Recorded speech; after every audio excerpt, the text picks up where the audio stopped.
2 hours after being hurled from a 3-story building and left for dead on a Harlem sidewalk, one man would unleash the most coordinated burst of violence the neighborhood had ever seen. But that ending was still invisible at 8:44 p.m. on a cold October night in 1952, when Ellis Brick Turner stepped onto a dimly lit rooftop believing he was there to negotiate peace, and instead walked directly into a carefully staged execution. The building sat just off Lenox Avenue, a narrow brick walk-up owned by a landlord deep in debt, chosen precisely because it offered height, privacy, and a single fire escape exit that could be controlled. Brick arrived alone, 5 minutes late by design, climbing the rusted metal ladder instead of using the front door, a habit drilled into him by years of surviving Harlem politics, where punctuality could get you killed and lateness could buy you seconds to read a room. The rooftop was quiet when he emerged, moonlight reflecting off tar paper and puddles from an earlier rain.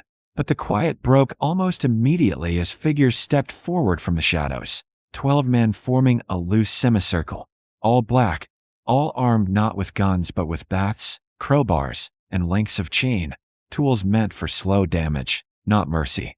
At their center stood Calvin Redline Moore, the head of the Riverside Mob, a fast-rising Harlem crew that had begun pushing north and west too aggressively, testing borders that hadn't moved in years.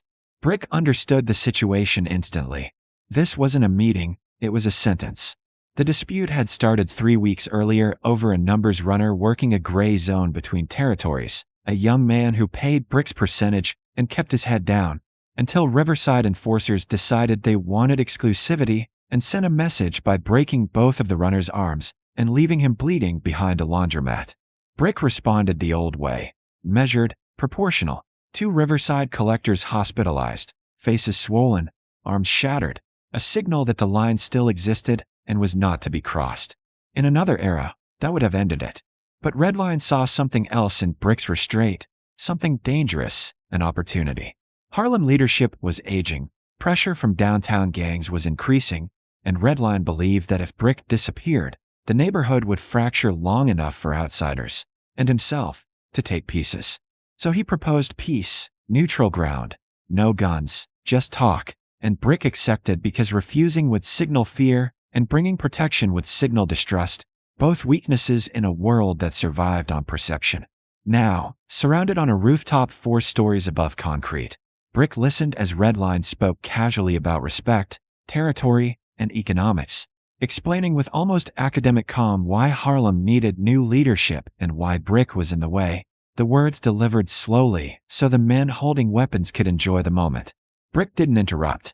He scanned positions instead, 3 men blocking the fire escape, 2 behind him cutting off retreat, the rest spaced to close in when ordered, calculating odds that didn't favor fighting and time frames that didn't favor waiting, because no one knew he was here and no help was coming soon. Redline finally laid it out plainly. The men would beat him until the message was clear, then throw him off the roof. And whether he died on impact or later in a hospital didn't matter because either outcome removed him from Harlem's board. That was when Brick did the unexpected thing. Instead of pleading or negotiating, he stepped toward the ledge, forcing Redline to pause, forcing the plan to accelerate. Brick understood something Redline didn't. That suffering first changed nothing, that the fall was coming either way, and that agency, even for a second, disrupted control. The surprise flashed across Redline's face only briefly before irritation replaced it, and he nodded to his men. 4 of them surged forward at once, grabbing Brick's coat, arms, and belt, dragging him toward the low brick barrier at the roof's edge as the rest watched, some eager, some uneasy, all committed now. Brick didn't resist. He focused instead on what came after the drop, on body position and impact angles, on protecting his head and spine. Lessons learned not from training manuals, but from watching who lived and who didn't in a violent city. At 8:46 p.m., with pedestrians moving below and traffic humming down Lenox, Brick was lifted, swung once to build momentum, and thrown. The men leaned over the edge to watch him fall, convinced they were witnessing the end of a problem, unaware that in less than 2 hours their names, their meeting places, and their entire organization would be erased, unaware that the moment Brick left that rooftop alive, even broken, Harlem's night was already counting down towards something much larger than a simple execution gone wrong. At 8:46:02 p.m., Ellis, Brick, Turner hit the pavement, and the sound echoed sharper than the shouts that followed, a dull, bone-deep crack that told anyone who understood physics that 40 feet was survivable, but never gentle. He landed left leg first, the femur taking the brunt before the impact rolled through his hip and shoulder, his body turning just enough to keep his skull from splitting against concrete. And for one suspended second there was no pain, only white silence, before sensation roared back like fire flooding a room. The fracture was immediate and clean. The hip wrenched partly from its socket, the shoulder separated, but his spine held and his head remained clear, and that clarity was the only reason the next 2 hours would unfold the way they did. Pedestrians screamed, scattered, circled back in confusion, some shouting for police, others frozen in place, unsure whether they had witnessed suicide, accident, or something darker, while above them on the rooftop 12 silhouettes leaned over the ledge to confirm what they believed was a completed execution. Redline saw Brick motionless for a breath and assumed the outcome was final. Within seconds the Riverside men were already retreating down the fire escape, satisfied, dispersing into waiting cars that would carry them back toward their bars and gambling rooms in the belief that Harlem had just shifted permanently. On the sidewalk, however, Brick's right hand moved. He drew air slowly through his nose, testing for spinal damage, testing whether his toes responded to command. They did, faintly, enough to confirm he wasn't paralyzed. Pain pulsed in waves, heavy and nauseating, but pain meant circulation, meant consciousness, meant he still had choices. Sirens were distant but approaching. Someone had found a pay phone, and Brick knew with absolute certainty that hospitals were not salvation. Hospitals were exposure, and exposure meant that Redline or someone eager to impress him would finish what gravity had not. Using his right arm and uninjured leg, Brick dragged himself toward the narrow alley 10 feet away, each movement sending lightning through his body, leaving a faint smear of blood across the pavement, and a woman in her 40s, who recognized him immediately, stepped forward in shock. "Call Marcus," Brick whispered, voice thin but steady. "No police. Tell him alley behind Lenox. Tell him Redline. Tell him 2 hours." She hesitated only a second before running, because in Harlem reputations traveled faster than sirens, and Brick's reputation meant this moment was bigger than a single injured man. By 9:18 p.m., Marcus Hale turned into the alley in a dark sedan with 3 men in blankets, his expression heartening at the sight of Brick conscious but broken. The assessment was quick: left femur fractured, hip dislocated, shoulder compromised, but no head trauma, no internal bleeding obvious, which meant survival was not only possible, but probable if handled correctly. A former Army medic named Leon was summoned within minutes. He splinted the leg with wooden boards and belts, reset the hip with a brutal, precise maneuver that forced Brick's jaw to clamp shut against a scream, and wrapped the shoulder tight enough to immobilize it. All performed in the back of the car, while lookouts watched both ends of the alley. "Hospital," Marcus urged once, but Brick shook his head. "Not yet," he said. "They think I'm dead. That's our advantage." What followed was not rage without direction. It was calculation accelerated by anger. Brick explained the rooftop, the weapons, the numbers, 12 men plus Redline, and the assumption that Harlem would fragment overnight without its center. "They'll celebrate," Brick said. "They'll gather. They'll relax." That detail mattered. By 9:40 p.m., Marcus was making calls from a secure location, coded phrases triggering mobilization across 3 blocks. Trusted enforcers only, full arsenal, no delays. Word spread fast. Brick had been thrown off a building, and instead of fear it produced something sharper: solidarity. By 10:10 p.m., 34 men had assembled in a warehouse used for storage, weapons laid out across a wooden table. Pistols, revolvers, shotguns, and a handful of submachine guns save for moments when clarity needed amplification. Brick, propped upright despite the cast forming around his leg, divided them into teams with specific targets. The Riverside headquarters bar near Amsterdam Avenue, a basement gambling den generating their cash flow, a training gym doubling as recruitment center, a garage storing stolen vehicles, and a smaller backroom location where lieutenants met.